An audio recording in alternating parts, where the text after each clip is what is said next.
Eccoci nuovamente con voi, cari telespettatori. Allora, vi presento subito i nostri interlocutori delle prime interviste della nostra trasmissione. Allora, ben arrivato il professor Silvio Scanagatta, ordinario senior di Sociologia, Scienze Politiche, Università di Padova. Ben arrivato professore, grazie di essere qui con noi. Buonasera a tutti. Ben arrivato anche a Raffaele Zordanazzo, coordinatore Cupla Veneto. Grazie anche a lei. E quindi abbiamo una rappresentanza dei pensionati in certo qual modo. E lo spunto nasce proprio da un'iniziativa del Cupla, ci parlerà il nostro ospite di che cosa si tratta, relativa al ruolo che è cambiato necessariamente, come tutta la nostra società comunque è cambiata, ruolo degli anziani, dei pensionati post pandemia, speriamo che sia un post pandemia. Comunque successivamente a questi 2 anni ormai di grandi restrizioni, di cambiamenti, di allontanamento anche sociale. Si torna nella società, ci si torna a muovere con tanta circospezione, con attenzione, con prudenza, vaccinati, supervaccinati o comunque tamponati, ma qualcosa non è più come prima. Ci sono anche delle tensioni sociali che sono affiorate, ci sono dei ruoli che sono emersi, c'è la famiglia che è diventata anche molto importante in certe situazioni, meno in altre. Insomma, tanto è mutato. Allora, le analisi sociologiche verranno affrontate dal professore, ci farà capire il ruolo sociale e anche economico dell'anziano, del pensionato, e invece lo spunto di tutto questo nasce anche da un incontro, da un convegno che si è tenuto di recente, dove il Cupla, ovvero i pensionati delle varie associazioni di categoria, hanno deciso di dire: noi contiamo, si parla tanto di ruolo attivo, no, della persona anziana, coniughiamolo in questo, nella società, no? Allora, iniziamo con presentare chi è il Cupla. Il Cupla è un comitato di associazioni di categoria di lavoratori autonomi pensionati. Raggruppiamo 8 sigle, tra cui 3 di artigiani, Confartigianato, CNA e Casa Artigiana, 3 dell'agricoltura, Confagricoltura, CIA e Coldiretti. Poi ne abbiamo 2 del commercio, che sono i 50 e più del commercianti. Il Confcommercio, sì. E Confcommercio. Esatto, quindi il CNA l'abbiamo detto, Federpensionati, Coldiretti, FIPAC, Confesercenti, anche APPA pensionati con l'agricoltura, quindi sono tante categorie radunate. Autonomi quindi, partite, ex partite IVA, no? Tutti ex partite IVA. Raggruppiamo qua nel Veneto 250.000 iscritti. Sono tanti. Sono tanti, sì. E direi che la nostra preoccupazione è proprio questa del dopo pandemia. Perché dopo pandemia? Perché abbiamo scoperto che è cambiato tanto, è cambiato il modo di essere e il modo di comportarsi. Abbiamo tante persone attive, ma abbiamo anche tante persone che sono in depressione, che sono solitarie, e qua bisogna pensare a qualcosa. La società deve avere un qualcosa da dare e da ricevere. E noi abbiamo proposto tante cose, spero che qualcuna di queste vada in porto, mi auguro tutte. In particolar modo abbiamo chiesto alla Regione di salvaguardare le liste di attesa, il pregresso, perché è vero che c'è stata una pandemia, ma abbiamo tralasciato molte patologie che sono pregresse. E bisogna... Ma molti anche poi non vanno più a farsi fare i controlli perché sono tempi d'attesa. Perché se non vanno fatti i controlli periodici viene trascurato e quindi andiamo a peggiorare cose che sono già in atto. Questa è la nostra prima preoccupazione, e abbiamo chiesto anche di avere una corsia previdenziale, non a liste aperte aspettare un anno per fare la visita o fare il controllo, ma avere priorità e magari anche su orari adeguati all'anziano, insomma. Ecco. Questa è la nostra prima preoccupazione. Per quanto riguarda invece l'anziano attivo, abbiamo tante risorse da dare, però bisogna coordinare il tutto, perché da soli non si fa niente. E quindi io sono convinto che sia istituzioni, sia associazioni di categoria e tutti quanti, la società in genere, se collabora, se fa squadra, la squadra vince. E noi siamo qua, specialmente in Veneto, siamo una squadra di buona volontà. Che cos'è che soprattutto le istituzioni, al di là dell'aspetto sanitario, va a vedere lista d'attesa, vorreste che venisse realizzato? Perché adesso è stato stanziato il fondo per l'invecchiamento attivo, per esempio, in regione, quindi delle iniziative sarebbero in fieri, è che bisogna concretizzarle, no? Allora, appunto, adesso è stato appena stanziato un milione di euro per l'invecchiamento attivo, che viene così suddiviso: 400 milioni alla sanità, 300 al sociale e 300 alla formazione. E qua, proprio sulla formazione, vorrei fare un punto. C'è bisogno di formazione tecnologica all'anziano. Bisogna digitalizzazione. Esattamente, proprio così. Alfabetizzazione poi per molti, perché e anche perché noi vediamo nel futuro che tutto deve andare su quel verso. Perché proprio per sconfiggere la solitudine puntiamo a avere quantomeno la visione, il controllo da remoto. Quindi contatto ma anche controllo. Quindi serve formazione, adoperare determinate strutture e poi realizzarle in opera, insomma. Assolutamente. Secondo lei, professore, che studia questi fenomeni di cambiamenti sociali importanti, per l'anziano un passaggio epocale, fattibile, questa alfabetizzazione digitale, questo passaggio a un mondo che è completamente diverso? Stiamo parlando, come lei può immaginare, non l'anziano evoluto, appena pensionato, anziani che comunque hanno una certa età. Qui bisogna che ricostruiamo un po' la storia del sistema pensionistico.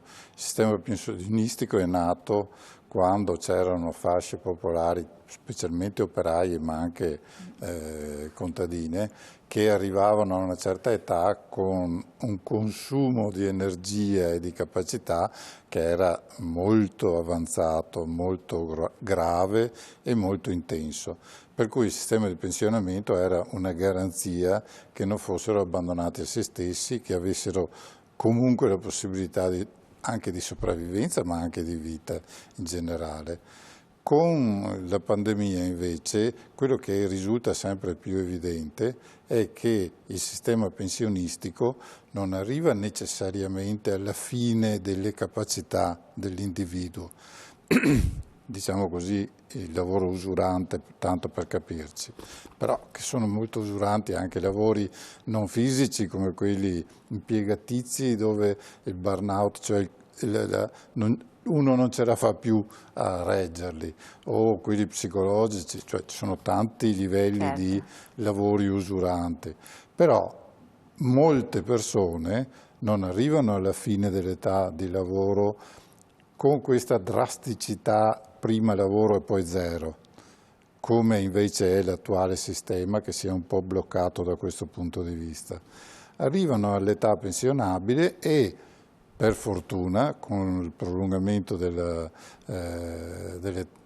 di vita prevedibile, della media di vita, abbiamo anche molte persone che sono in grado di accedere a formazione, per esempio per la formazione di tipo digitale, anche a svolgere il loro lavoro precedente con minimo di garanzie ovviamente, cioè un conto è la costrizione del lavoro, un conto è la libertà di poter lavorare. Sono due concetti abbastanza diversi che sono intuibili per chiunque. La libertà di poter lavorare, per esempio, non è di essere sottoposti all'obbligo di un lavoro, di un orario di lavoro, eccetera. È la possibilità però di fare un lavoro. Faccio un esempio banalissimo. Se l'ente pubblico manda i pasti caldi a casa delle persone, c'è una persona che fa un lavoro a orario, cioè fa il suo lavoro come attività. Però se fosse un anziano che si presta a far da mangiare con la persona che ha bisogno del pasto caldo e a mangiare con lui, è chiaro che si avrebbe una socialità migliore, un servizio più umano, un po' meno standardizzato e la possibilità anche per la parte, diciamo così, ancora attiva degli anziani di accudire l'anziano vicino di casa, di portarlo a una visita medica. Sono tutte attività che, se fatte da un ente economicamente definibili secondo gli standard normali, col solito appalto, tutte queste cose, è un conto. Se venissero fatte invece da una presenza attiva di tipo economico, e qui però salta fuori il problema della che cosa è lavoro, che cosa è attività lavorativa. E cosa è volontariato? E cosa è volontariato, ovviamente. No? Volontariato è già una cosa diversa rispetto a quella di cui stiamo parlando. Perché per adesso quello che lei dice lo fanno i volontari, anziani magari e volontari. Sì, volontari, però non è quella la soluzione che perché non è istituzionalizzato, non è sicuro. Qui bisogna ripartire a osservare le cose che sono successe con la pandemia. Per esempio, se noi pensiamo non tanto al lavoro così come definizione giuridica, ma al lavoro come produzione di risorse, durante la pandemia la produzione di risorse che hanno fatto gli anziani in molti casi rispetto alle famiglie, rispetto ai nipoti, rispetto alla scolarità che restavano a casa e i loro nonni seguivano i nipoti, rispetto a tanti aspetti di vita quotidiana è stata evidentissima. Ed sono state attività che per una famiglia che avesse avuto bisogno di queste attività ci sarebbe voluto altro che uno stipendio per garantirsele attraverso il lavoro normale. Sono tutte produzioni di risorse molto concrete, molto visibili, chiaramente sono più basate sul risparmio di risorse economiche che sulle erogazioni di risposte economiche, ma non necessariamente. Poi l'anziano ha cambiato mestiere anche su altri aspetti. Le famiglie hanno avuto bisogno di soldi. Questo sì, assolutamente. E con la pensione dell'anziano si è visto che molto spesso campavano anche qualche... Infatti alcuni anziani sono riportati a casa dalle case di riposo per poter fruire di questi... Non solo, ma si mangiava anche con i soldi della pensione dell'anziano, non è che fosse solo... Allora voglio dire, la capacità di produrre risorse economicamente significative è da parte dell'anziano diventata molto visibile in questo caso, c'erano anche prima, ma adesso sono ormai evidenziate. Allora io distingo sempre tra il gruppo degli anziani che hanno diritto a essere assistiti fino in fondo perché hanno delle esigenze a cui non possono rispondere e quindi ci vuole una struttura pubblica o privata che sia, ma una struttura che li difenda su questo, e gli anziani invece che sono in grado di erogare risorse. Non è detto che le cose siano semplici da risolvere perché non si può fare concorrenza al mercato normale ovviamente, però se noi partiamo dal principio che l'anziano è un salariato indipendente dal lavoro e non uno che ha ricevuto un benefit e una beneficenza con la pensione, e che questo salario deriva da quello che l'anziano stesso ha prodotto prima, allora cambia anche la figura sociale dell'anziano, perché se io ho il mio salario da docente che non fa più attività piena, questa attività la posso svolgere non come volontario, ma semplicemente perché io ho da campare lo stesso. Questo però è un passaggio di non poco culturale, bravissimo. Molto importante. Bravissimo. Però allora abbiamo anche qua una distinzione, adesso magari dopo può intervenire il coordinatore. Una cosa è appunto un docente o una persona anche di cultura che ha una pensione anche molto dignitosa, perché poi ovviamente questo consente, anche il corpo insegnante hanno sempre pensioni che sono diverse. Una cosa magari un anziano, un pensionato del settore agricolo anziché del settore artigiano con delle pensioni. È vero, perché a monte non c'è stato un versamento di contributivo negli anni sufficiente, questo discorso solito ritorna, però con pensioni molto molto basse, per cui dice no, io faccio qualcosa però a fronte magari di un ulteriore introito. Un'integrazione. Esatto, di un'integrazione, mentre viceversa, ecco, la dipendente pubblico che è in pensione, ha lavorato il segretario comunale anziché è stato insegnante, docente, quel che sia, il medico, ha una signora pensione rispetto a queste libere professioni, ecco a confronto, e quindi è giusto che dia un contributo in più, e lei sa benissimo che si creano queste sfaccettature. Dopo sentiamo cosa dice anche il CUPLA, prego. No, forse va chiarito prima però lei. brevemente, cioè io ho fatto l'esempio che mi riguarda, ma no, ma fatto benissimo perché rientra a pieno. Mentre ci sono strutture, dopo magari ne parliamo, che possono essere svolte anche con un'integrazione della pensione. Esatto, bravissimo, prego. Io invece questo tema mi preoccupa molto, perché le nostre pensioni, è vero, siamo ancora attivi, però è anche vero che abbiamo le pensioni da molto tempo non rivalutate, secondo... Altro che... E quindi il nostro potere d'acquisto va sempre diminuendo e noi abbiamo il dovere di proteggere le nostre pensioni. Siamo qua per questo anche. E in più abbiamo degli aumenti astronomici del luce e gas. Adesso è un momento allucinante. Io mi chiedo quest'inverno se molti di noi pensionati hanno la possibilità di riscaldarsi, hanno la possibilità di muoversi, perché è un problema grosso questo aumento.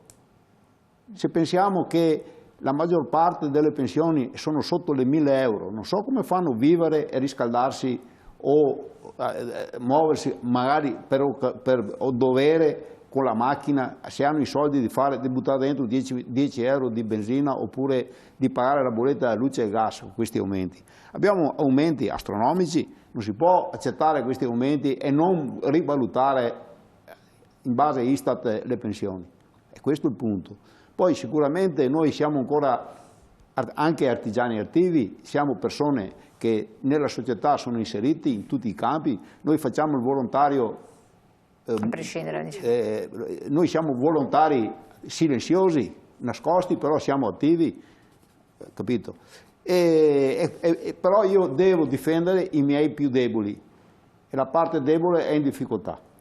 Professore. Non c'è il minimo dubbio che la rivalutazione delle pensioni non è neanche un diritto, è un dovere. Sarebbe un dovere, sarebbe. Perché è chiaro che se uno ha capitalizzato una cifra che poi gli viene resa attraverso il pensionamento, quando è il momento di adeguarlo al costo della vita, questo è il minimo che si possa fare. Quindi hanno ragione a fare una battaglia su quello come punto di partenza. C'è però una serie di attività, adesso le faccio un altro esempio, sì. Non so, ci sono città all'estero in cui se lei ha bisogno di una persona che viene a stirare e è solo a stirare perché non le piace stirare e vuole togliersi la soddisfazione di avere una persona che stira, gli enti pubblici le mandano una persona. Qual è il problema di questo intromissione dell'ente pubblico in un lavoro di mercato come lo stirare? Il problema è che se fatto da anziani deve essere l'ente pubblico che garantisce il risultato di questo lavoro, quindi che manda l'anziano ma sta attento a che sia adeguato alla famiglia in cui va, oppure lo manda da un'altra parte. Certo. Adesso lo stirare è un conto, ma l'idraulico, se lei chiama un idraulico e invece della ditta che non viene mai, che costa moltissimo, eccetera, l'ente pubblico garantisse una specie di piccolo mercato di quartiere di queste professioni, l'anziano potrebbe integrare la pensione perché quindi non avrebbe i costi, diciamo così, di mercato per l'utente e nello stesso tempo potrebbe permettersi qualcosa di più anche rispetto, per esempio, alle pensioni più povere. Perché moltissimi anziani hanno 1000 lavori che sanno fare e non si capisce perché li devono fare, non dico in nero ma quasi, tante volte, o solo volontaristicamente, quando invece potrebbero essere utili dentro la struttura di vita degli altri. Chiaro, quindi anche con un piccolo pagamento, ovviamente. Se chi usufruisce dell'anziano non ha le possibilità economiche, interverrà l'assistenza sociale, però in generale già il fatto di sapere che se hai bisogno di mettere a posto il televisore puoi chiamare l'anziano che è garantito dal comune nella sua attività. Effettivamente può cambiare i presupposti per certe cose. Questo è molto interessante, professore. Voglio tornare su questi temi, supportato anche dalla cupola, abbiamo la pubblicità che incombe. Quindi pochi secondi di pubblicità, restate sempre con noi e torniamo su queste questioni, vediamo anche come e se lei ha condotto anche degli studi delle modalità, perché quando parliamo di pubblico, ai noi, tutto diventa complicatissimo. Tra poco.